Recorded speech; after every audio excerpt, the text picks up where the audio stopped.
Assalamu alaikum everyone. This is Farhan, guys. Let's start paper 2 theory, October November 2021, variance 22 5070. All right. Let's see what we have in this paper.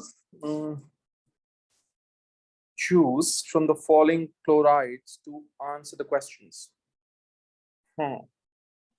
याद रखिएगा इसका AlCl3 का formula है aluminium chloride का formula है AlCl3, ammonium chloride is NH4Cl, cobalt chloride is COCl2, hydrogen chloride का formula है HCl, iron 3 chloride का फॉर्मूला है FeCl3, potassium chloride ionic compound KCl, silver chloride ionic compound AgCl, and last but not the least sodium chloride ionic compound NaCl।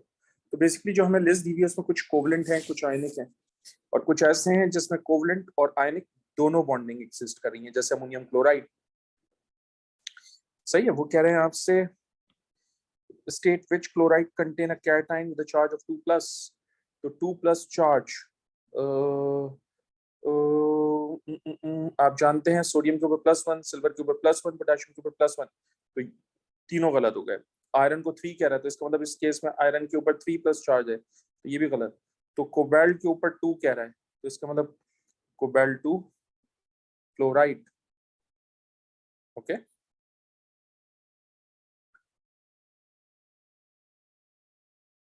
Cobalt chloride.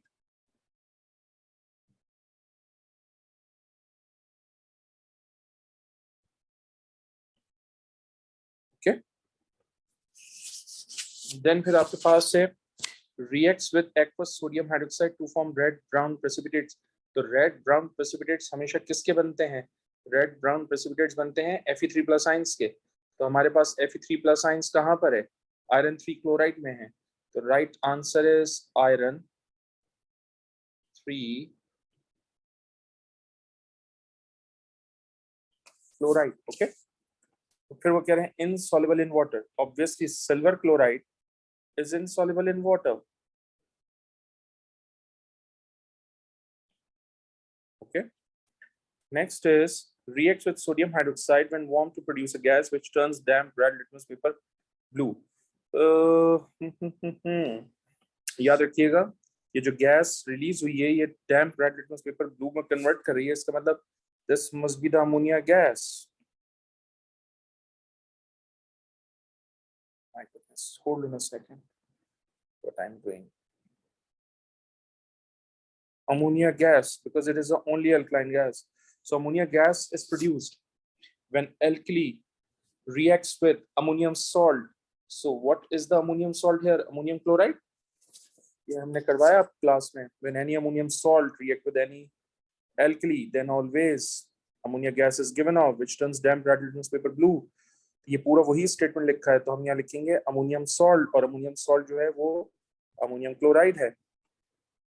When added to water can form an aqueous solution with pH1. pH1 कह रहा है, अगर वो pH1 कह रहा है इसका मतलब सोल्यूशन एसिडिक है। ऑलराइट,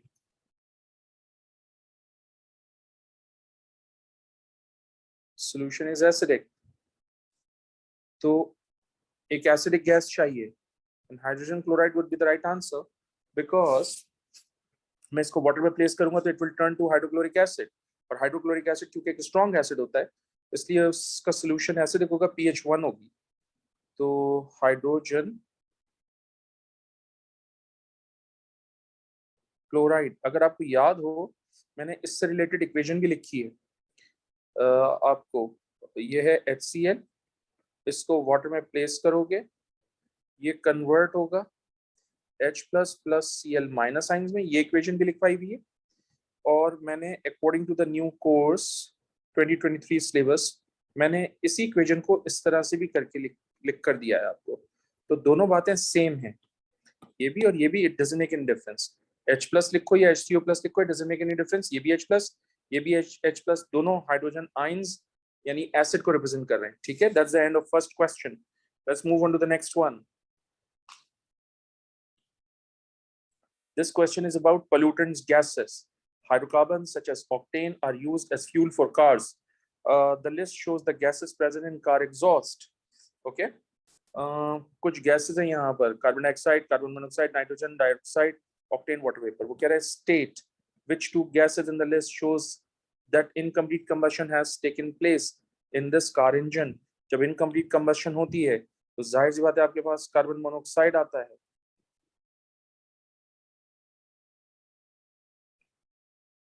और कार्बन मोनोऑक्साइड के साथ साथ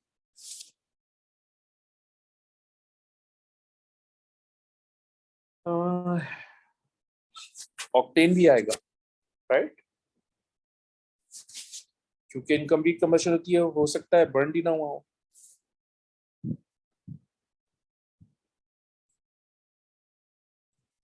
Next is describe a test for carbon dioxide. Pass the gas through lime water. Pass the gas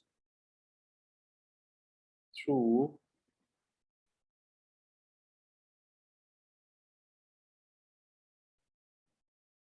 the lime water. Okay, the lime water turns milky.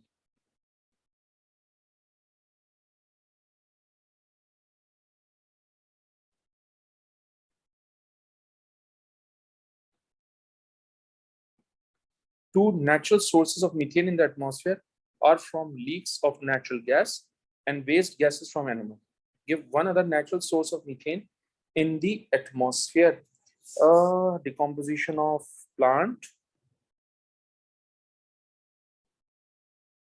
और मैंने class में आपको लिखवाया है एयर एंड पोल्यूशन के चैप्टर में decomposition of vegetation, तो मैं वेजिटेशन लिख देता हूँ यहाँ पर, ठीक है?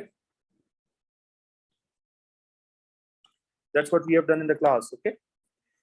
Complete this sub-sentence about the effect of an increase in the concentration of methane in the atmosphere. Methane जो है वो आपके पास एक ग्रीन हाउस गैस है.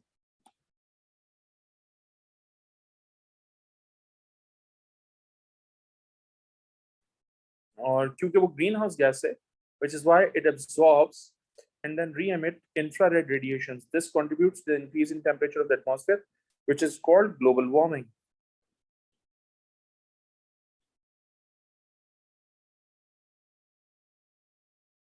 Okay.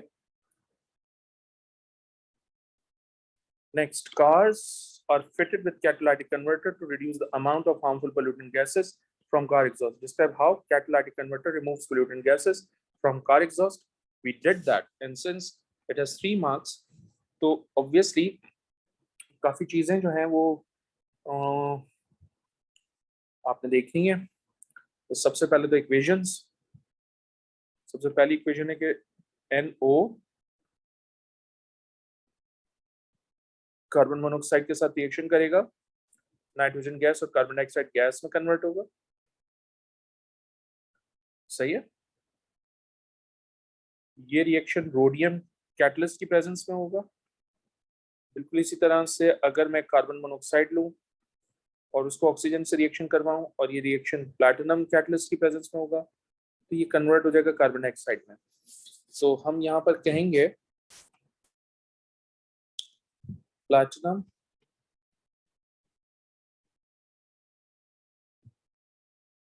and rhodium are acting as a catalyst. Okay. Okay.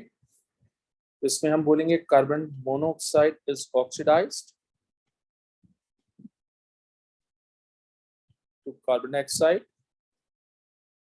NO is reduced to nitrogen.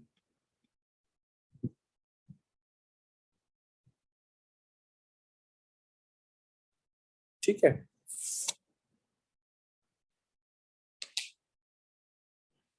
Okay. Next question हमारे पास है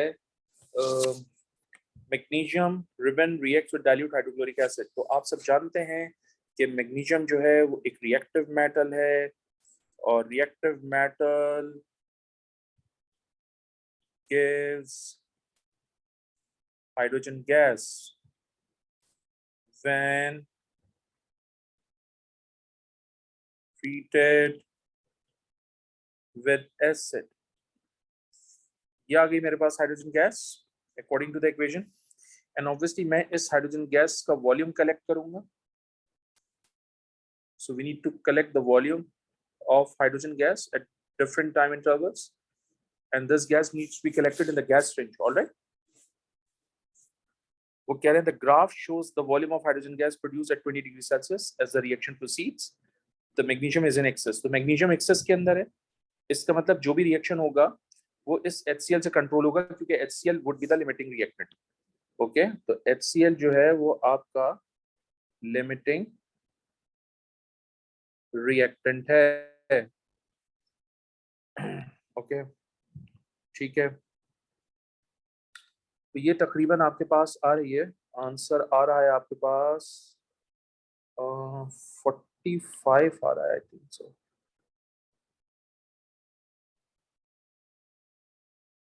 सही, ये 45 cm³ आ गया। जब आपने 20 डिग्री सेल्सियस की बात की थी तो हम यहाँ पर लेबल कर देते हैं कि भाई ये 20 डिग्री सेल्सियस के ऊपर है रिएक्शन। आगे चलते हैं।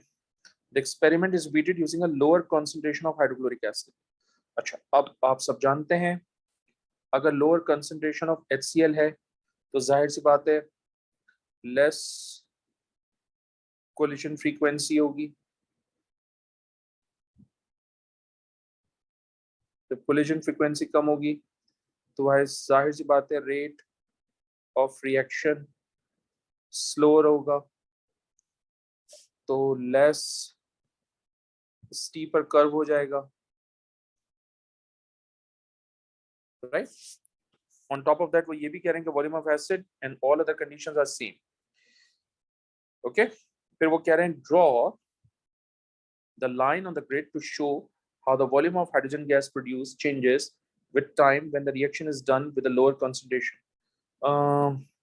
जब lower concentration होती है तो obviously rate slow होता है, ये तो मैंने आपको बता दिया। gradient less steeper होता है, ये भी बता दिया। लेकिन जो वॉल्यूम ऑफ गैस होगा 45, वो 45 एग्जैक्टली कलेक्ट नहीं होगा, उससे कम होगा। ठीक है, तो हम कुछ इस तरह से कर लेते हैं, ये तो मैंने लिख दिया आपको। हम कुछ इस तरह से बना सकते हैं लाइक दिस।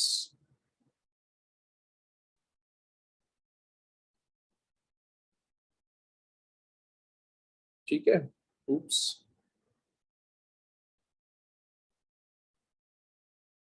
ये लेस स्टीपर कर्व हो गया। ओके, कुछ इस तरह से बन सकता है ये।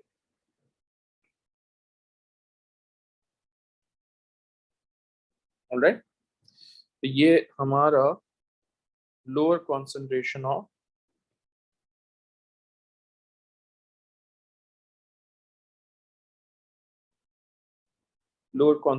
HCl है।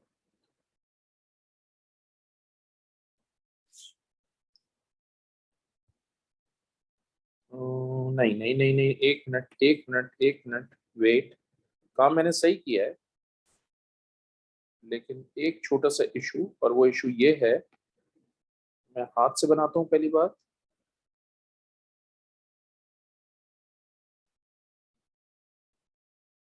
मेक सेंस था, ये मैंने अंदाजे से एक कोई मैंने काउंट नहीं किया बता बेटा। हाँ, ये मैंने एक अंदाजे से बनाया ये वैल्यू, लेकिन मैंने शो शो ये किया है। जाहिर सी बात है मैं ये कह रहा हूँ कि लोअर कॉन्सेंट्रेशन है तो स्लोअर रेट ऑफ रिएक्शन होगा। जब रेट ऑफ रिएक्शन स्लोअर होगा तो ऑब्वियसली बेटा रिएक्शन टाइम इंक्रीज हो जाएगा ना। राइट, यानी बहुत देर में जाके कंप्लीट होगा, तो ये जल्दी कंप्लीट हो गया और इसको टाइम लग रहा है। सही है, ये 4.5 मिनट्स पे जाके कंप्लीट हो रहा है, बस ये दिखाना था। ठीक है, और ये जो वॉल्यूम है ये लोअर देन 45 होना चाहिए। वो आप यहाँ पे भी बना सकते हो, यहाँ पे भी बना सकते हो, यहाँ पे भी बना सकते हो, टोटली अप टू यू, उसके ऊपर कोई इशू नहीं है। वो कोई स्पेसिफिक वॉल्यूम आपसे मांग नहीं रहा। ठीक है, you just need the line, तो I have brought that। लेकिन हाँ मैं यहाँ पर लेबल कर देता हूँ, लोअर कॉन्सेंट्रेशन है ये। और हो सकता है कोई बहुत ही समझदार बच्चा हो तो वो लोअर कॉन्सेंट्रेशन भी नहीं लिखेगा, वो लिखेगा इसको ए पार्ट। ए पार्ट सॉल्व किया ना हमने, ए पार्ट लिख देगा। Next, describe and explain using ideas about the collision between particles how the rate of reaction changes when magnesium powder is used instead of magnesium ribbon। आपने क्या यूज किया है? Magnesium powder. जब आपने पाउडर यूज किया तो इसका मतलब आपने इसका सरफेस एरिया बढ़ा दिया। तो सरफेस एरिया बढ़ाएंगे तो नंबर ऑफ पार्टिकल्स बढ़ जाएंगे, number of collisions in a unit time बढ़ जाएंगे, ऑब्वियसली रेट ऑफ रिएक्शन बढ़ जाएगा। तो लार्ज सरफेस एरिया, वो कह रहे हैं all other conditions are same. तो हम इसको इस तरह से लिख देते हैं, as we increase the surface area of magnesium, number of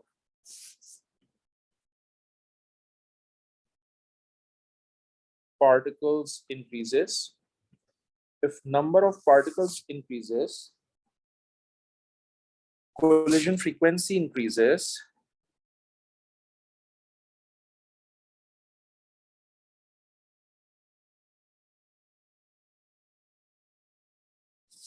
hence rate of reaction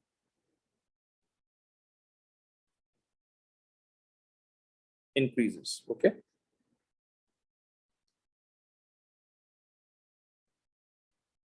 next, describe and explain using ideas about the collision between particles how the rate of reaction changes when the temperature of the reaction mixture is decreased। So यार जब आप temperature को decrease करोगे तो obviously kinetic energy भी तो कम होगी, collision frequency कम होगी, रेट ऑफ रिएक्शन कम होगा। बट हम इसको लिखेंगे कैसे? हम लिखेंगे when temperature decreases, hold on, when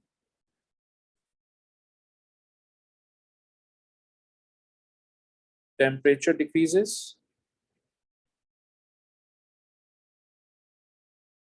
kinetic energy decreases।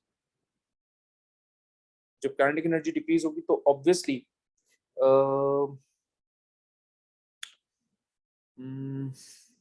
Collision frequency जो है वो कम होगी, because movement of the particle जो है वो स्लो डाउन हो जाएगी। Movement of the particle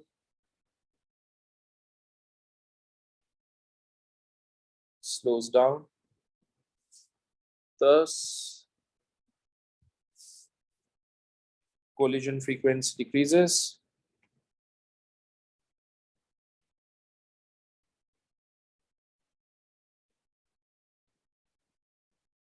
hence rate of reaction decreases,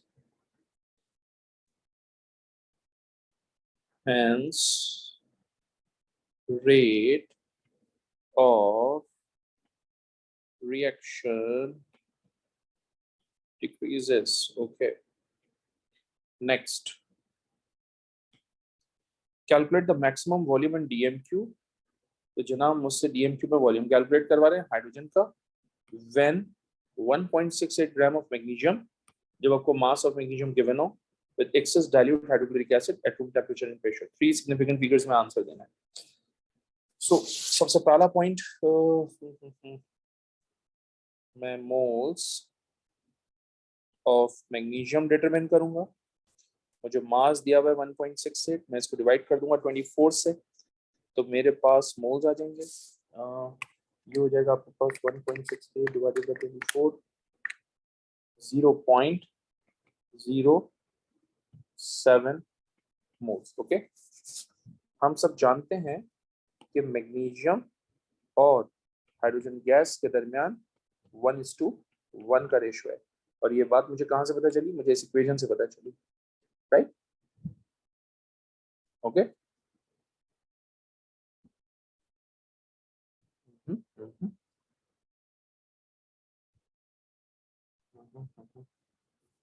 okay, तो इसका मतलब ये हुआ कि अगर मेरे पास 0.07 मोल्स हैं तो मोल्स ऑफ हाइड्रोजन कितने हो जाएंगे? 0.07 मोल्स।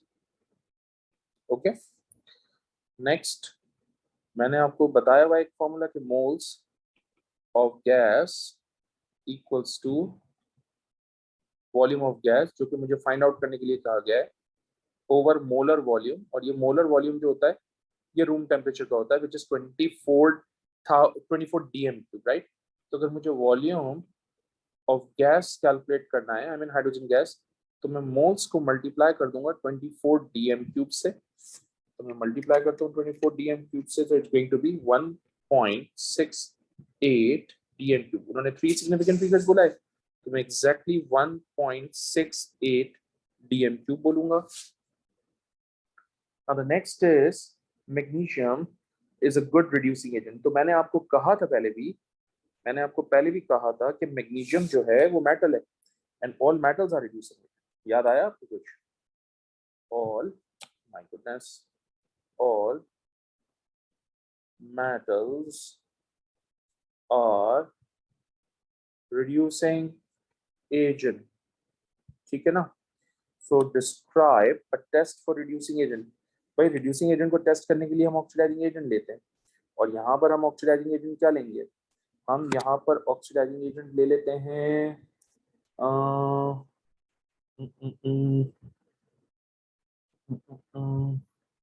कोई भी ऑक्सीडाइजिंग एजेंट ले लें, K2Cr2O7 ले लीजिए, KMnO4 ले लीजिए। तो मैं यहाँ पर ले लेता हूँ KMnO4। Okay, AQUS, aqueous acidified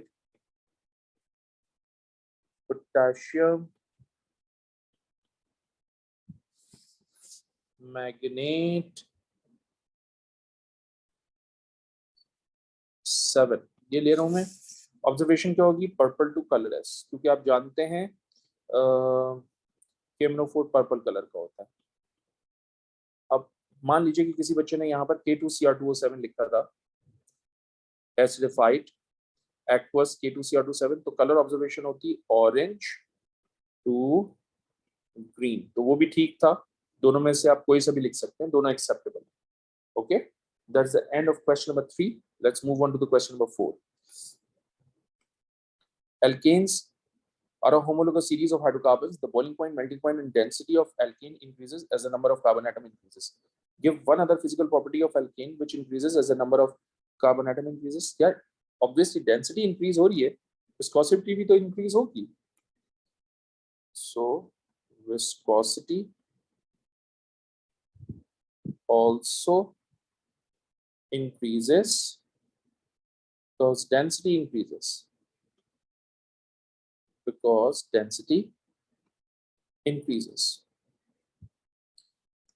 Next is give two other characteristics properties of homologous series। या जब homologous series होता है ना, तो chemical properties same होती हैं, तो हम यहाँ लिखेंगे same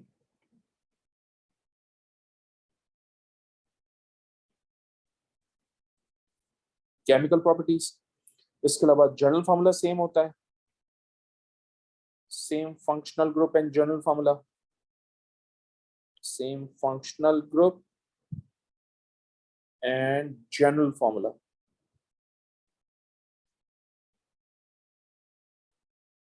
Okay, next, two typical reactions of alkanes are combustion and cracking। State the name of another typical chemical reaction of alkane and the reactants needed to react with alkane। Type of reaction, substitution reaction।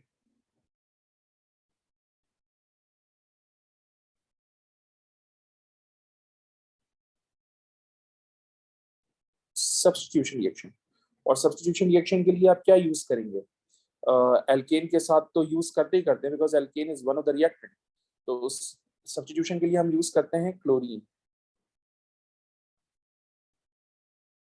ठीक है? Sir मैंने अगर इसकी जगह पे bromine कर दिया तो क्या एक्सेप्टेबल होगा? बिल्कुल एक्सेप्टेबल होगा। सर इसकी जगह पे अगर मैंने आयोडीन कर दिया तो क्या एक्सेप्टेबल होगा? बिल्कुल एक्सेप्टेबल होगा। तो तीनों में से कोई भी एक लिख सकते हैं। मैंने क्लोरीन से करवाया है रजिस्टर में क्लास में, तो इसलिए मैंने क्लोरीन यूज कर लिया। ठीक है, मैंने वो चीज शेयर की जो मैंने करवा दी आपको।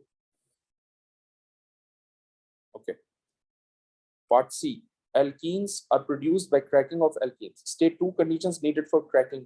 Cracking दो तरह की होती है, thermal and catalytic. Thermal cracking में हीट, और कैटालाइटिक क्रैकिंग के अंदर कैटलिस्ट की रिक्वायरमेंट होती है। तो हीट ऑब्वियसली उसी वक्त होगा, उसी वक्त करेंगे आप जब टेम्परेचर हाई करेंगे। तो high temperature, and the other one is catalyst.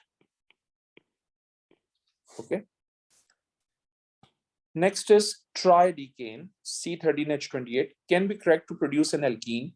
That's a very important statement. Alkene बन रही है, and with 4 carbon atoms, 4 carbon atoms and one other hydrocarbon only. Construct the equation for the reaction.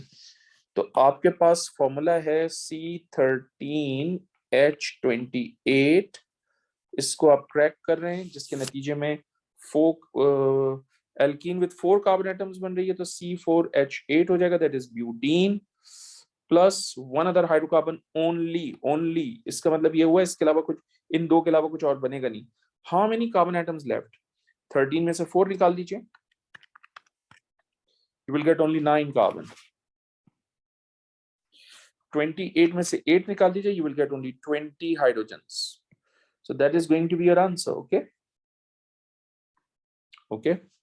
So जो उन्होंने instructions दिए हैं 4 carbon atoms की, उसके लिहाज से तो यही प्रोडक्ट्स बनेंगी और आपने यही एग्जामिनर को बना के देना है। ठीक है, तो अब कंफर्मेशन के लिए हम क्या करते हैं, CnH2n+2 का फॉर्मूला लगाते हैं। n की जगह 9 रखो, 2 टाइम्स 9 रखो, प्लस 2 रखो, तो ये हो जाएगा C9H18+2 20। तो इसका मतलब ये एक एल्केन है आपके पास। सो मैंने क्लास में बताया था ना कि या तो एल्कीन बनेगा या एल्केन, या एल्कीन और हाइड्रोजन गैस। और मैंने ये भी कहा था कि भाई जो भी पॉसिबिलिटी आप ले रहे हैं उसकी इंस्ट्रक्शंस मिलेगी जो कि आपको दी गई है इस क्वेश्चन के अंदर। Make sure carbon hydrogen balance हो, तो ये एल्कीन या एल्केन। ओके, और कंफर्म मैंने इस तरह से कर लिया है। Oh my goodness. Next, a hydrocarbon contain 88.9% carbon by mass. Calculate the empirical formula of this compound. When we say hydrocarbon, meaning it consists of carbon and hydrogen only. Consist of carbon and hydrogen only. Okay. अब issue ये है कि carbon हमारे पास है 88.9%, hydrogen हमने निकालना है। तो मान लीजिए कि हमारे पास टोटल परसेंटेज कितनी थी, 100, उसमें से कार्बन हो गया 88.9, तो परसेंटेज ऑफ हाइड्रोजन कितना हो जाएगा मेरे पास यहाँ से, 100 minus 88.9 is going to be 11.1। तो 11.1% हाइड्रोजन है मेरे पास, मैंने यहाँ रखा है इसको 11.1 को। मैं इसको डिवाइड करूंगा 12 से, मैं इसको डिवाइड करूंगा 1 से, it is going to be 11.1। 88.9 divided by 12 is going to be 7.4, and obviously 7.4 is the least value, तो simplest ratio determine करने के लिए इसको divide कर देंगे हम, it's going to be 1, and 11.1 divided by answer is going to be 1.49. 1.49. Hmm. 1.49, तो 1.49 को राउंड ऑफ करके लिख देते हैं 1.5। होल नंबर में कन्वर्ट करने के लिए मैं इसको भी 2 से मल्टीप्लाई कर देता हूँ और मैं इसको भी 2 से मल्टीप्लाई कर देता हूँ। तो मेरे पास यहाँ पर क्या आंसर आएगा, 2, और यहाँ हाइड्रोजन के लिए क्या आएगा, 3। तो मेरे पास एम्पिरिकल फॉर्मूला क्या बनेगा, C2H3। Okay, I hope it makes sense to you.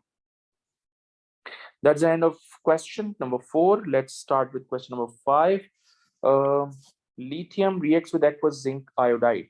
So हम सब जानते हैं कि लिथियम एक रिएक्टिव मेटल है और ये reactive metal loses electron due to oxidation. ठीक है,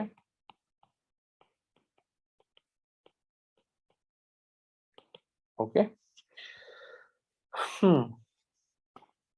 Explain by referring to the equation why this reaction involves both oxidation and reduction. Okay, makes sense. देखो, लिथियम जो है ना, वो कन्वर्ट हो रहा है लिथियम आयन में, क्योंकि यहाँ पर ऑक्सीडेशन स्टेट 0 है और यहाँ लिथियम आयोडाइड में +1 है. तो जाहिर सी बात है, लिथियम जो है वो 0 से +1 गया, that is increase in oxidation state.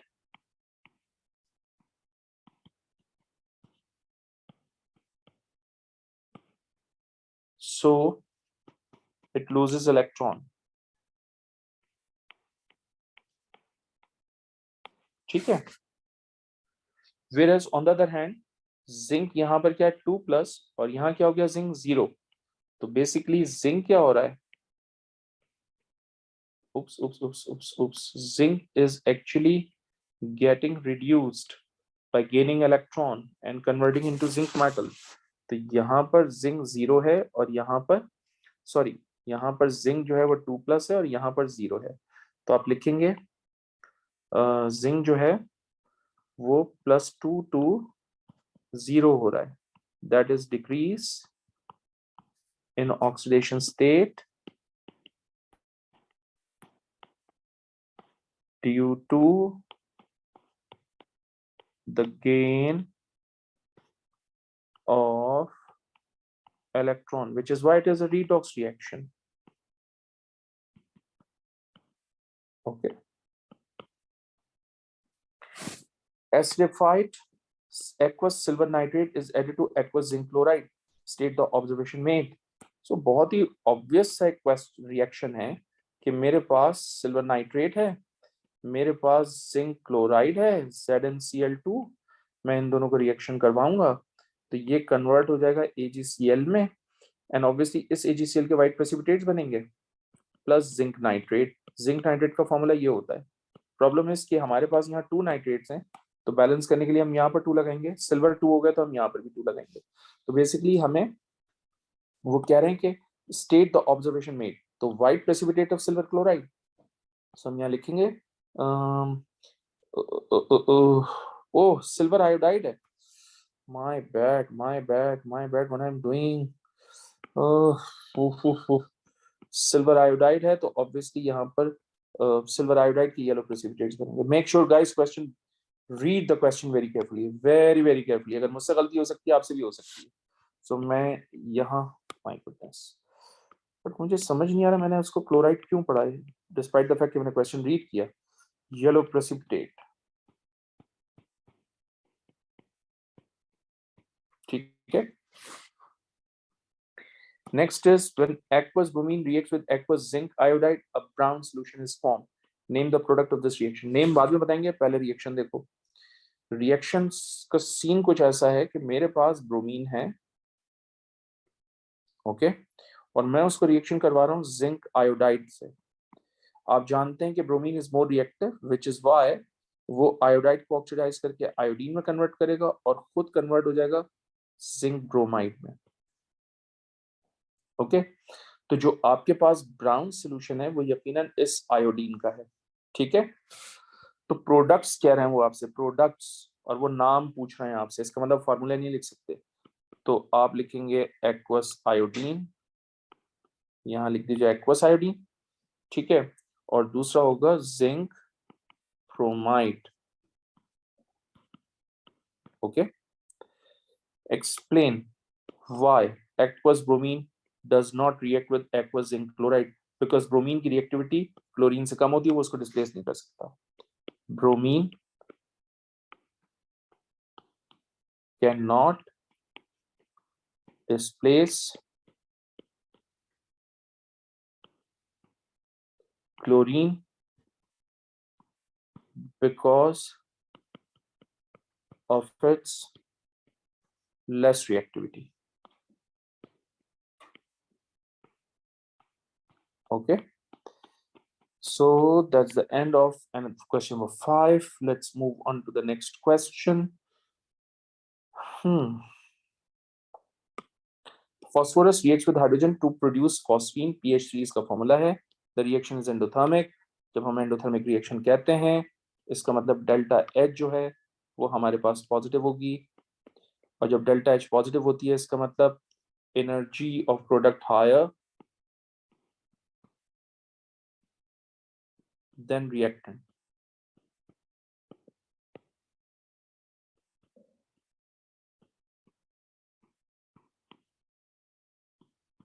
ठीक है, वो कह रहे हैं complete the energy profile diagram for this reaction, label reactant products and delta H. ठीक है, तो हम बना देते हैं जनाब, कोई इशू नहीं है इसमें. Energy of product should be higher. ये बना दी. अच्छा, मैं यहाँ पर लिख देता हूँ 2p + 3h2, और मैं यहाँ लिख देता हूँ 2pH3. ठीक है, मुझसे वो कह रहे हैं डेल्टा H बताओ. ये मैंने डेल्टा H बता दी, और आप जानते हैं कि तमाम एंडोथर्मिक रिएक्शंस के लिए डेल्टा H का एरो हमेशा अपवर्ड होता है, एंड ऑब्वियसली ये पॉजिटिव साइन होगा. ठीक है, और वो पूछ नहीं रहे हमसे, लेकिन मैं आपको फिर भी बता रहा हूँ कि ये एक्टिवेशन एनर्जी है. Is not asking activation energy, लेकिन अगर वो पूछता तो हम इस तरह से बना के देते. Next is explain in terms of bond breaking and bond formation why reaction is endothermic. ये भी हमने क्लास में किया है, तो हाँ, और हमने लिखना भी सिखाया है आपको. ठीक है ना. सो हम बताएंगे bond breaking is always endothermic.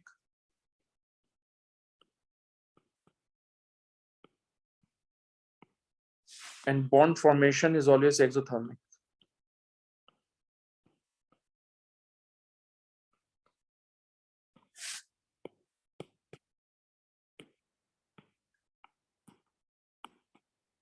Okay.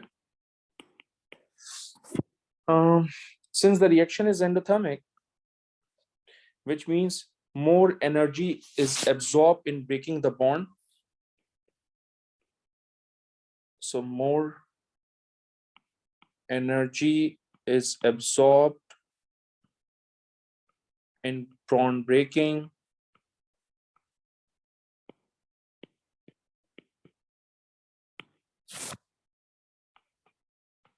than released. Hence reaction is endothermic. Okay. Phosphine reacts with oxygen to form phosphorus 5 oxide and water. Guys, याद रखिएगा, इस मॉलिक्यूल में फास्फोरस की ऑक्सीडेशन स्टेट है 5. वो कह रहे हैं हमसे complete the equation for this reaction. तो अगर 4 फास्फोरस तो यहाँ 4 करो, यहाँ 12 हाइड्रोजन एटम होगा तो यहाँ 6 लगाओ, यहाँ पर टोटल ऑक्सीजन कितना होगा 16, तो यहाँ पर 8 लगाओ. That's the balanced chemical equation. That's an easy stuff. ठीक है, that's question number 6. That's a very short question. Oh, section question number 7 now. Sodium is metal in group 1 of the periodic table. Diamond is basically the allotrope of carbon, is a non-metal which is a good conductor of heat, but it is a poor conductor of electricity because it does not have any delocalized or free mobile electron. State 2 differences in the physical properties of sodium and diamond. वो आपसे differences पूछ रहा है. Okay, वो similarity नहीं पूछ रहा. पहली सिमिलैरिटी तो ये हो सकती थी कि ये भी सॉलिड है, ये भी सॉलिड है एट रूम टेम्परेचर. दूसरी सिमिलैरिटी है कि ये इसका भी स्ट्रक्चर जॉइंट होता है, इसका भी स्ट्रक्चर जॉइंट होता है, बट वो डिफरेंस पूछ रहे हैं मुझसे. तो डिफरेंस ये होगा कि diamond can not conduct electricity, sodium can.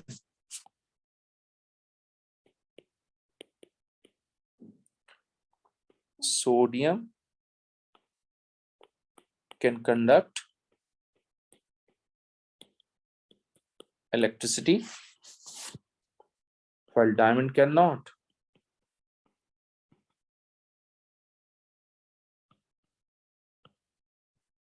ठीक है, while diamond cannot. All right.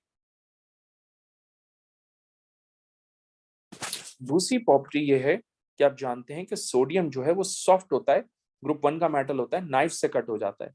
Diamond जो है वो हार्ड होता है, नाइफ से कट नहीं हो सकता। तो sodium is soft while diamond is hard.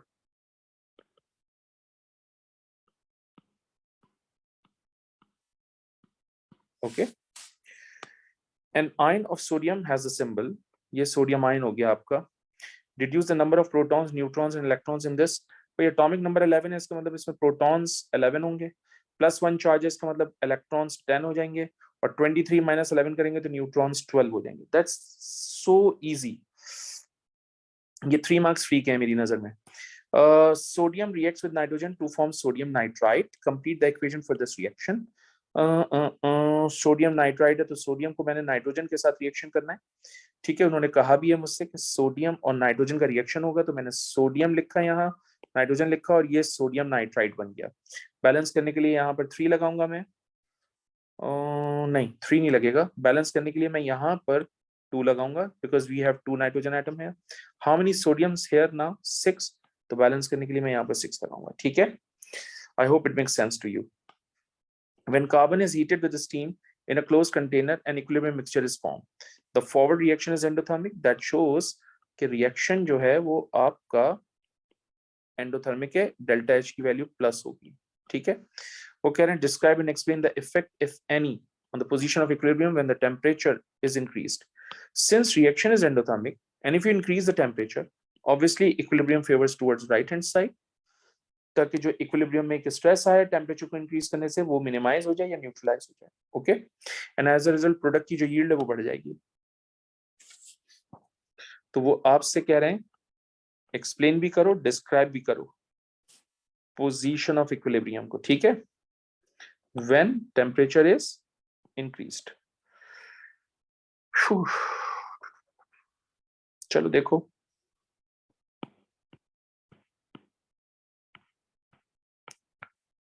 increasing the temperature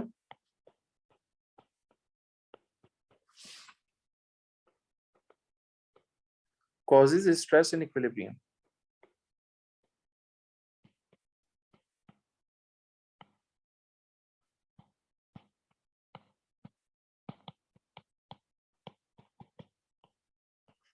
To minimize this stress,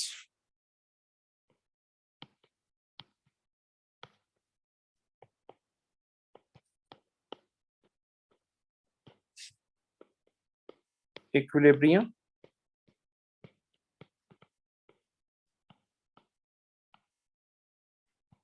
favors towards right hand side, hence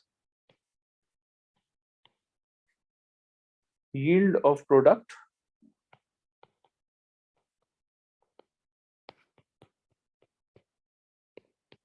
increases. ठीक है, ठीक है। Next, describe and explain the effect, if any, on the position of equilibrium when pressure is decreased. So pressure को वो decrease कर रहे हैं और position of equilibrium पूछ रहे हैं। Go back to the equation. आप जानते हैं कि सोडियम जो है वो सॉलिड होता है, नाइट्रोजन जो है वो गैस है, और सोडियम नाइट्राइड जो है वो एक आयनिक कंपाउंड है, तो ऑब्वियसली वो भी एक सॉलिड होगा। तो बेसिकली यहाँ पर गैस है और यहाँ सॉलिड है, तो यहाँ पर 1 मोल है, ठीक है, और यहाँ पर 0 है। तो अगर आप प्रेशर को बेसिकली डिक्रीज कर रहे हैं तो इक्विलिब्रियम उस डायरेक्शन में जाएगा जहां number of moles, oops, hold on, what I'm doing guys, ये देखो, ये दिया हुआ है, ये 1 मोल है, ये यूज नहीं करूंगा क्योंकि ये सॉलिड है, और ये दोनों मिलाकर 2 मोल्स हैं। सही है। सो अगर तुम प्रेशर को डिक्रीज करते हो तो इक्विलिब्रियम उस डायरेक्शन में जाता है जहां नंबर ऑफ मोल्स कम, जहां नंबर ऑफ मोल्स ज्यादा होते हैं, तो इक्विलिब्रियम कहाँ जाएगा? Forward direction, that is towards right hand side. तो in that case yield of product जो है वो इंक्रीज हो जाएगी। ठीक है, I hope it makes sense to you. बेटा ये 1 मोल है, ये 2 मोल है, इसको यूज नहीं करूंगा क्योंकि ये सॉलिड है। प्रेशर डिक्रीज करते हैं तो इक्विलिब्रियम वहां जाता है जहां नंबर ऑफ मोल्स ज्यादा होते हैं। तो याद आएगा मेरे ख्याल से आपको भी, मैं लिखता हूँ, volume is inversely proportional to pressure. So if you decrease the pressure, obviously volume increases. And volume increase होने का मतलब होता है कि number of moles ज्यादा होंगे, तो प्रोडक्ट साइड पे नंबर ऑफ मोल्स ज्यादा है, इसलिए इक्विलिब्रियम प्रोडक्ट साइड की तरफ चला जाएगा। Make sense now? ओके, पहले भी मैं सही नहीं कह रहा था, अब थोड़ा सा मैंने बॉयज लॉ की अकॉर्डिंगली आपको आंसर दिया है। तो हम लिखेंगे decreasing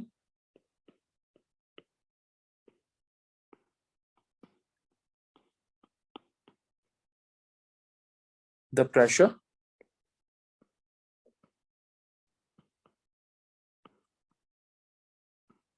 causes the stress in equilibrium.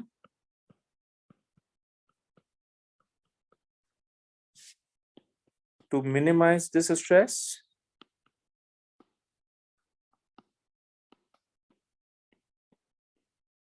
equilibrium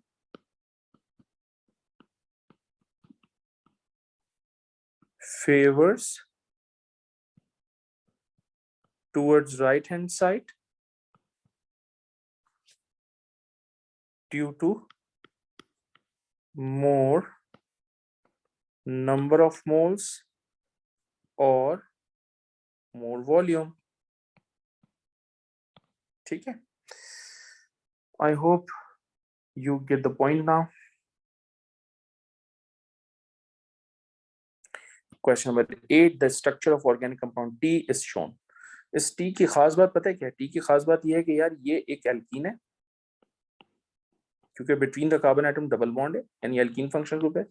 और दूसरी बात यह है कि भाई इस T में ना अल्कोहल भी है, तो 2 डिफरेंट फंक्शनल ग्रुप्स हैं, alkene and alcohol. Let's talk about the question, deduce the molecular formula of compound T। तो मॉलिक्यूलर फॉर्मूला T का पूछना है। चलो काउंट करो कार्बन, 1 2 3 कार्बन। चलो हाइड्रोजन काउंट करो, 1 2 3 4 5 6, that's easy, and 1 oxygen. Okay, next is compound T is a colorless liquid. State the color change when excess compound T is added to aqueous bromine. आप जानते हैं कि अगर मुझे unsaturation का test करना हो तो एक्वस ब्रोमीन यूज करते हैं, और एक्वस ब्रोमीन का आपको पता है कलर क्या होता है। Aqueous bromine is basically red brown और ऑरेंज, रेड ब्राउन और ऑरेंज। और जब वो अनसैचुरेटेड हाइड्रोकार्बन से रिएक्शन करेगा तो it will turn to colourless. और यही हमने क्लास में भी समझाया आपको कि आप एक्वस ब्रोमीन डीकलराइजेस की टर्मिनोलॉजी अब नहीं लिख सकते, you need to write in this way. Okay, compound T can be oxidized to carboxylic acid. Suggest a suitable oxidizing agent for this reaction. If you need an oxidizing agent, obviously acidified aqueous, और suggest करने के लिए कह रहे हैं तो नाम भी दे सकते हो, फॉर्मूला भी दे सकते हो। तो मैं K2Cr2O7 भी लिख सकता हूँ, मैं पोटेशियम मैग्नेट 7 भी लिख सकता हूँ।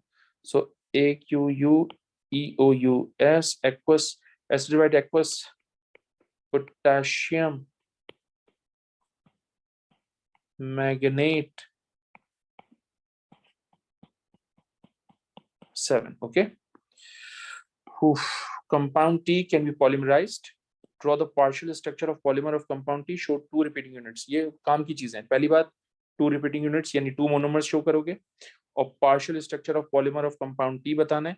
एंड ऑब्वियसली ये जो पॉलीमर होगा ये एडिशन पॉलीमर होगा, बिकॉज डबल बॉन्ड जब बिटवीन द कार्बन एटम होते हैं तो उनसे बनने वाला पॉलीमर हमेशा एडिशन पॉलीमर होता है। ठीक है, सो मैं इसमें इस कार्बन के साथ 2 हाइड्रोजन है और इस कार्बन के साथ 1 हाइड्रोजन और एक CH2OH है। तो मैंने क्लास में बताया था कि डबल बॉन्डेड कार्बन एटम लिखो, इसके साथ 2 हाइड्रोजन है वर्टिकली लिखो, इसके साथ 1 हाइड्रोजन और एक CH2OH है उसको भी वर्टिकली लिखो। ये क्राइटेरिया क्लास में समझाया है। इसी तरह का एक और मोनोमर लिख लो,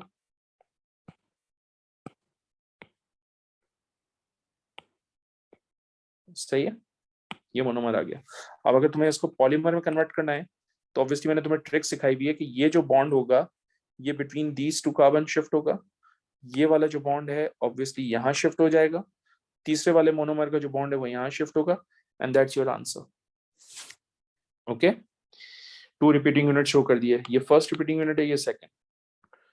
उसके बाद वो कह रहे हैं compound T reacts with methanoic acid to form an ester. हाँ, methanoic acid is basically carboxylic acid.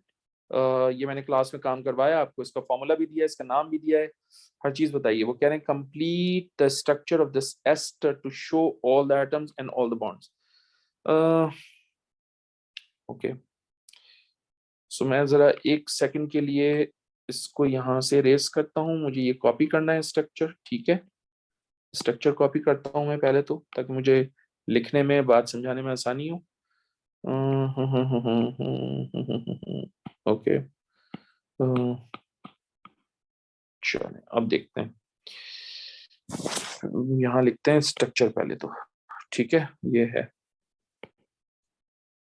ठीक। अब अगर वो मेथनोइक एसिड से रिएक्शन करवा रहे हैं तो ऑब्वियसली ये आपका मेथनोइक एसिड है, राइट। आपको क्लास में समझाया मैंने कि कार्बोक्सिलिक एसिड से OH रिमूव होगा और अल्कोहल से H, always always use this criteria. दोनों मिलकर क्या बनाएंगे, वाटर। जो कुछ बच जाएगा उसको लिखिए, तो ये हो जाएगा CH2 डबल बॉन्ड CH, फिर क्या है आपके पास CH2, फिर क्या है आपके पास ऑक्सीजन, ऑक्सीजन के साथ क्या अटैच होगा CO, CO के साथ क्या अटैच होगा OH।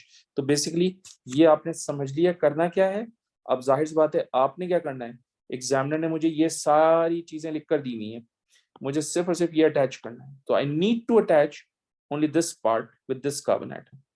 सो मैं यहाँ पर ऑक्सीजन अटैच करूंगा, उप्स, मैं यहाँ पर ऑक्सीजन अटैच करूंगा, ऑक्सीजन के बाद आ जाएगा CO और CO के बाद आ जाएगा H। That is the whole thing, कि उसने तुम्हें अल्कोहल का पार्ट दे दिया था, you need to write it, sorry, उसने तुम्हें अल्कोहल का पार्ट दे दिया था, तुमने एसिड का पार्ट लिखा। आप इस तरह से भी सोच सकते हैं, ठीक है। God, okay.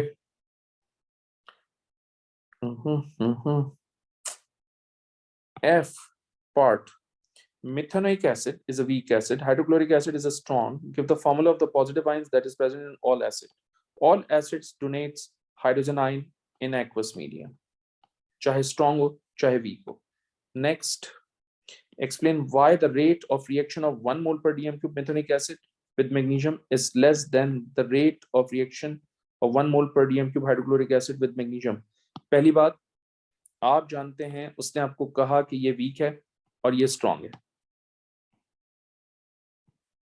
वीक है तो ऑब्वियसली पार्टली आयोनाइज होगा या पार्शली आयोनाइज होगा, स्ट्रांग है तो फुली आयोनाइज होगा।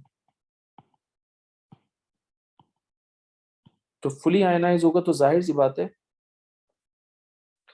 इसमें हाइड्रोजन आयन की कॉन्सेंट्रेशन ज्यादा होगी,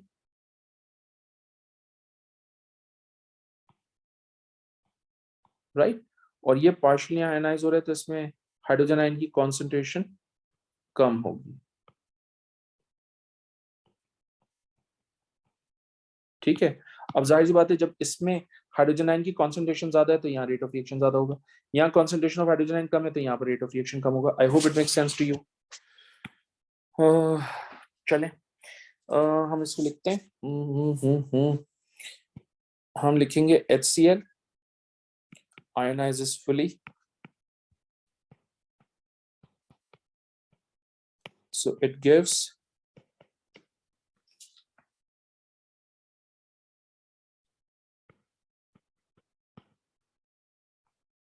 higher concentration of hydrogen ion, while methanoic acid ionizes partially and slowly, so it gives lower concentration of hydrogen ion. Okay, वो कह रहे हैं construct the equation for the reaction of methanoic acid with magnesium. I did that in the class. ये हो सकता है कि मैंने मैग्नीशियम की जगह कैल्शियम लिया हो, लेकिन ये करवाया है। तो बस कैल्शियम अगर मैंने लिया तो उसकी जगह मैग्नीशियम लिखो। तो ये हो जाएगा methanoic acid plus magnesium, they will react together to give magnesium methanoate, और मैग्नीशियम मेथेनोएट का फॉर्मूला होगा HCOO taken 2 Mg plus water. I hope you remember that. Equation balance करने के लिए यहाँ पर 2 लगाओ। सही है, मैंने क्लास में समझाया था तुम्हें, मैं यहाँ फिर दोबारा से बता देता हूँ। ये जो तुम्हारे पास मेथेनोइक एसिड है, अगर तुम इसको आयोनाइज करोगे तो ये कन्वर्ट होगा H प्लस आयन में और HCO नेगेटिव आयन में, और ये जो तुम्हारा मैग्नीशियम है ये एक्चुअली कन्वर्ट हो जाएगा मैग्नीशियम आयन में। अब तुम खुद सोचो कि तुम्हारे पास Mg के ऊपर है चार्ज 2 प्लस, और इस HCO नेगेटिव यानी मेथेनोइट आयंस पे -1 चार्ज है। तो चार्जेस जो है वो क्रॉस मल्टीप्लाई होंगे, तो जब चार्जेस क्रॉस मल्टीप्लाई होंगे तो HCO जब 2 से मल्टीप्लाई होगा तो टेकन 2 लिखूंगा, और Mg जब 1 से मल्टीप्लाई होगा तो सिंपल Mg लिखूंगा। ये फॉर्मूला भी सिखाया है क्लास में कि कैसे बनता है, ठीक है। I hope it makes sense to you. Let's move on to the question number 9. That's a very lengthy paper, guys. This question is about sulfuric acid and sulfates. A part 1. Sulfur is one of the raw material used in contact process. I've told you in the lecture to make sulfuric acid. Name the 2 other raw material used to make sulfuric acid. The 2 raw material तुम्हें बताए थे मैंने, air और दूसरा था water. अगर तुम्हें याद हो मैंने raw material की एक लिस्ट लिख के दी थी तुम्हें, ठीक है। Name the catalyst used in the contact process. Catalyst नाम मांग रहे हैं, फॉर्मूला नहीं मांग रहे, ठीक है। तो हम लिखेंगे वेनेडियम 5 वेनेडियम 5 ऑक्साइड। आप में से कुछ बच्चे इसको वेनेडियम पेंटाऑक्साइड भी लिख सकते हैं, वो भी ठीक है, लेकिन मुझे लगता है कि जब एग्जामिनर आपको पेपर में पेंटा का वर्ड यूज नहीं करते, ऑक्सीडेशन स्टेट मेंशन करते हुए नाम लिखते हुए, तो आपको भी नहीं करना चाहिए। मिसाल के तौर पे मैं इसी पेपर के अंदर दिखा देता हूँ, एग्जामिनर ने एक जगह फास्फोरस 5 ऑक्साइड लिखा है, उसने फास्फोरस 5 ऑक्साइड लिखा है, ठीक है। देखो कहाँ लिखा है, ये देखो ये लिखा हुआ, उसने यहाँ पर फास्फोरस 5 ऑक्साइड लिखा। जब उसने यहाँ पर 5 लिखा तो मैं पेंटा यूज नहीं कर सकता, है ना, 5 यूज किया उसने नाम देते हुए, तो मैं भी नाम देते हुए 5 ही यूज करूंगा। Alright, next, electrolysis of dilute sulfuric acid using inert electrode produces oxygen at the anode. Define the term electrolysis. We did that. Electrolysis क्या होता है? Decomposition of ionic compound by the passage of electric current. यही definition लिखवाइए, यही definition लिख देते हैं। So decomposition of ionic compound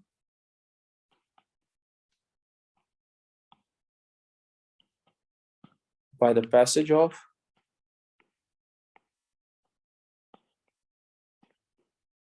direct current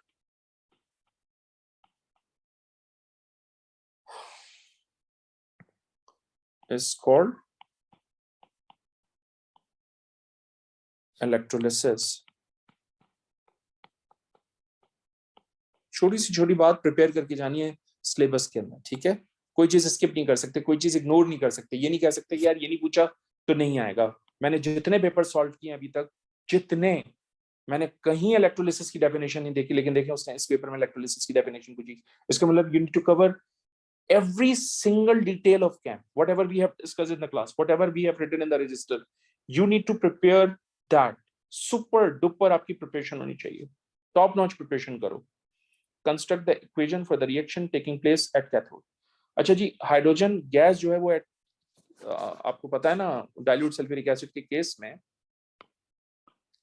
dilute sulphuric acid के case में oxygen gas given of at anode, so hydrogen gas is given of at cathode. तो हम यहाँ लिखेंगे हाइड्रोजन गैस, ओके, ऑलराइट। उसके बाद वो आपसे कह रहे हैं इक्वेशन भी मांग रहे हैं, ओके। तो ये हो जाएगा 2 hydrogen ion plus 2 electron arrow H2। अब यार ये चीजें जहन में होनी चाहिए, बहुत बहुत डिटेल से। ये मैंने पूरा केस सल्फ्यूरिक एसिड का क्लास में करवाया आपको, ठीक है ना, आपके रजिस्टर में, तो ये चीज याद भी होनी चाहिए आपको। कि at cathode reduction takes place, reduction takes place at cathode. इसका मतलब जो हाइड्रोजन आयंस होंगे वो इलेक्ट्रॉन्स गेन करके हाइड्रोजन गैस में कन्वर्ट होंगे, इसलिए ये इक्वेशन हमने बनाई है। फिर वो कह रहे हैं आपसे dilute sulphuric acid reacts with sodium hydroxide, a student adds 0.76 grams solid of sodium hydroxide to 45 cm cube of this, show by calculation that the sodium hydroxide is in excess। तो मुझे यहाँ पर कंसंट्रेशन गिवन है, मुझे यहाँ पर volume given है, तो मैं सबसे पहले सल्फ्यूरिक एसिड के मोल्स कैलकुलेट कर लेता हूँ। तो ये हो जाएगा 1000 centimetre cube of H2SO4 contain 0.20 moles। अगर आपके पास 45 cm क्यूब है तो जाहिर सी बात है उसमें मोल्स H2SO4 के कितने हो जाएंगे, moles of H2SO4। So moles of H2SO4 कितने हो जाएंगे भाई, 45 into 0.2 divided by 1000 is going to be 9 into 10 to the power minus 3, 9 into 10 to the power minus 3 moles. ठीक है, ये मेरे पास मोल्स ऑफ H2SO4 हो गए। ऑलराइट, हाँ, and according to the equation H2SO4 और NaOH में रेशियो कितना है, 1:2 का। अगर ये 9 into 10 to the power minus 3 moles calculate किए तो बताइए मोल्स ऑफ NaOH कितने हो जाएंगे। तो मोल्स ऑफ NaOH into 2 करें तो ये हो जाएंगे 0.018। सही है भाई,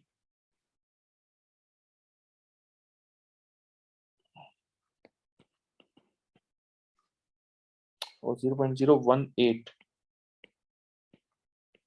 ठीक,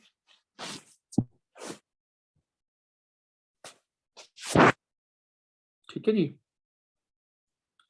अच्छा, दूसरी चीज हमारे पास सोडियम हाइड्रोक्साइड का मास गिवन है। सो MR ऑफ NaOH निकालो। Na होता है 23, ऑक्सीजन होता है 16, हाइड्रोजन होता है 1, इन तीनों को ऐड करोगे तो तुम्हारे पास आंसर आएगा 40। मैं इस MR को यूज करके मोल्स ऑफ NaOH निकाल सकता हूँ। तो NaOH के मोल्स निकालने के लिए मैं मास को डिवाइड कर दूंगा MR से, विच इज 40। ये हो जाएगा 0.76 divided by 40 is going to be 0.019। सही है, तो अगर ये 0.019 मोल है तो अगर मैं इनको 2 से डिवाइड करूंगा तो H2SO4 के मोल्स आ जाएंगे। ऑलराइट,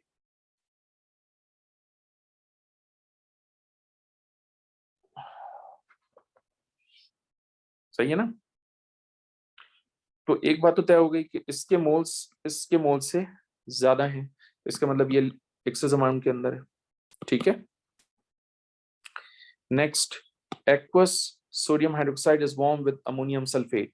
या guys, this is the trillion time ये क्वेश्चन आ गया है। When any ammonium salt react with any alkali then always ammonia gas is given off along with salt and water, right? So हम यहाँ equation बना के दे देते हैं। इनफैक्ट इक्वेशन लिखना कोई इशू नहीं है। This is going to be ammonium sulphate, आप उसको रिएक्शन करवा रहे हैं सोडियम हाइड्रोक्साइड से, सोडियम और सल्फेट आपस में रिएक्शन करके सोडियम सल्फेट बनाएंगे, OH और H आपस में रिएक्शन करके वाटर बनाएंगे, and obviously ammonia gas release होगी क्योंकि 2 अमोनियम आइंस हैं यहाँ पर, राइट, इसलिए 2 अमोनिया गैस रिलीज होगी। और आप जानते हैं सोडियम सल्फेट में 2 सोडियम है, इसका मतलब मैं यहाँ पर 2 लगाऊंगा। आप जानते हैं कि 2 हाइड्रोक्साइड है तो यहाँ से 2 हाइड्रोजन आइंस मिलकर 2 वाटर मॉलिक्यूल बनाएंगे। ये मेरी बैलेंस केमिकल इक्वेशन हो गई। वो मुझसे कह रहे हैं state the names of the 3 products form in this reaction. तो भाई वो आपसे नाम पूछ रहे हैं, तो नाम लिख देते हैं। Sodium sulphate,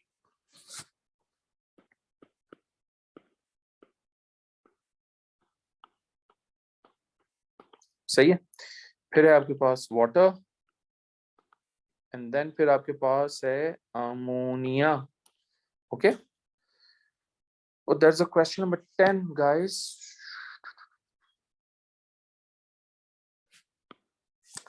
The table shows some properties of group 5 elements। so इसका मतलब ये periodic table से related question है। Predict the density of antimony, antimony की डेंसिटी क्या होगी? इससे ज्यादा होगी और इससे कम होगी, तो इससे ज्यादा इससे कम की कोई भी एक रेंज लिख सकते हैं आप, सही है? तो 9.5 भी लिख सकते हो, 9.0 भी लिख सकते हो, so you can give any range, और वो प्रेडिक्ट कह रहा है तो you can give any range. तो आप लिख सकते हैं 6.00 टू 9.00, ठीक है? Alright, suggest why it is difficult to predict the melting point of arsenic। Arsenic का मेल्टिंग पॉइंट इसलिए नहीं डिटरमिन कर सकता हूँ क्योंकि कोई ट्रेंड ही नहीं है। कम था, फिर ज्यादा और फिर कम, तो पहले कम, ज्यादा, फिर कम, और फिर तो कुछ ट्रेंड नहीं है, इसलिए because of no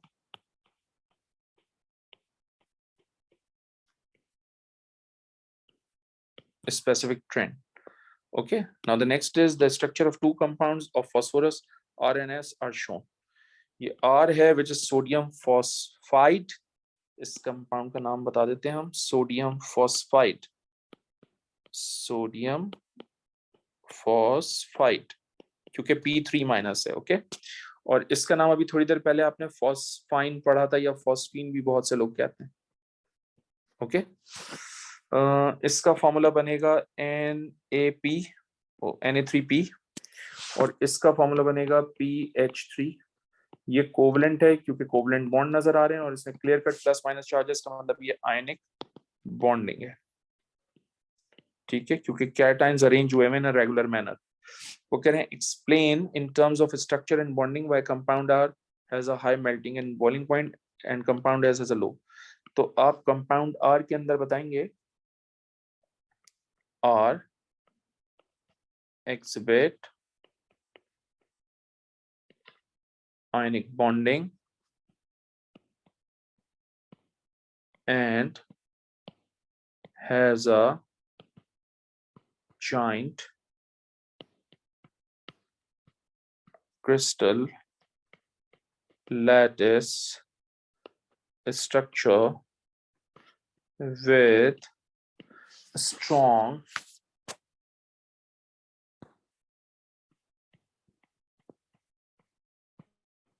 electrostatic attraction between ions, hence more energy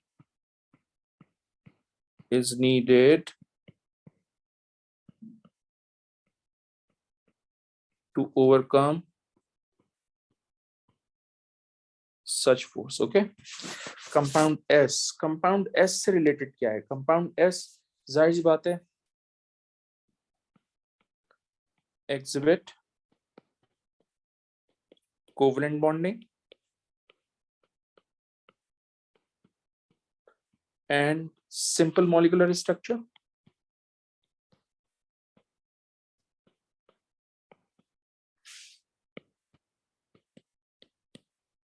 Okay, with weak van der Waals forces, with weak van der Waals forces की स्पेलिंग को फोकस करता है एग्जाम में बहुत ज्यादा, और मैंने weak van der Waals forces को इंटरमोलेकुलर फोर्सेस भी कहा हुआ है, ठीक है?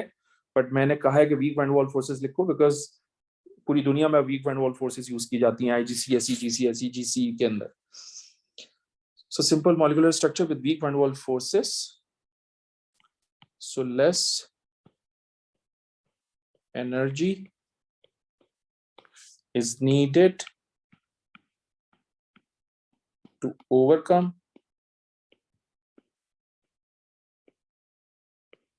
such forces। Okay, I hope it makes sense to you। Next, explain why a compound R conducts electricity when molten। R के पास कैटायंस एनायंस हैं, राइट? तो आप जाहिर सी बात है यहाँ बोलेंगे due to the availability of free mobile ions, due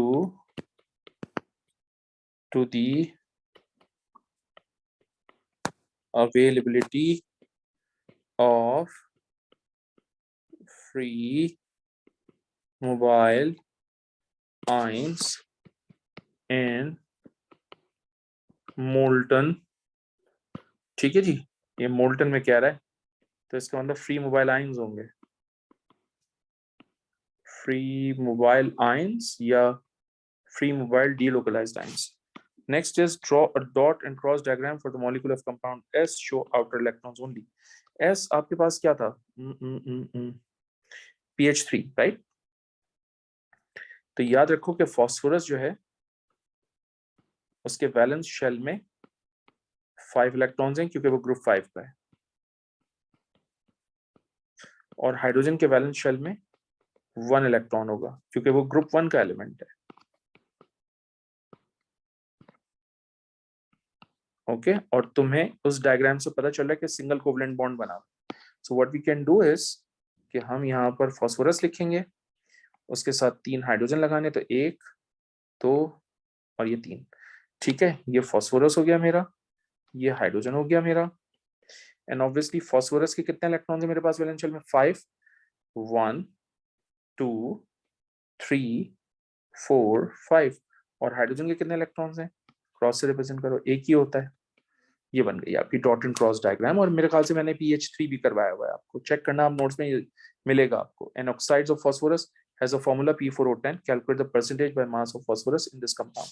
first of all take out the MR of P4O10। भाई फास्फोरस का मास होता है 31, since we have 4 phosphorus into 4 करूंगा, प्लस ऑक्सीजन का मास होता है 16 टाइम्स 10 करूंगा, तो मेरे पास यहाँ से P4O10 का MR कितना आ जाएगा? 31 times 4 plus 16 times 10 is going to be 284। ठीक है, ये तो MR हो गया। अब मसला ये है कि AR ऑफ फास्फोरस कितना है पीरियोडिक टेबल में? 31। इस कंपाउंड के अंदर नंबर ऑफ फास्फोरस एटम कितने हैं? 4। तो अगर मुझे परसेंटेज कैलकुलेट करनी है तो मैं 31 को मल्टीप्लाई करूंगा 4 से, और मैं डिवाइड कर दूंगा उसके MR से, एंड ऑब्वियसली परसेंटेज निकाल रहा हूं तो इंटू 100 करूंगा, तो ये हो जाएगा 31 times 4 divided by 284 into 100, so it's going to be 43.66 43.66%। Alright, तो अगर मैं इसको राउंड ऑफ करके लिखूं तो ये हो जाएगा 43.7%। Okay, that's the end of this question and also the paper. All right, thank you very much.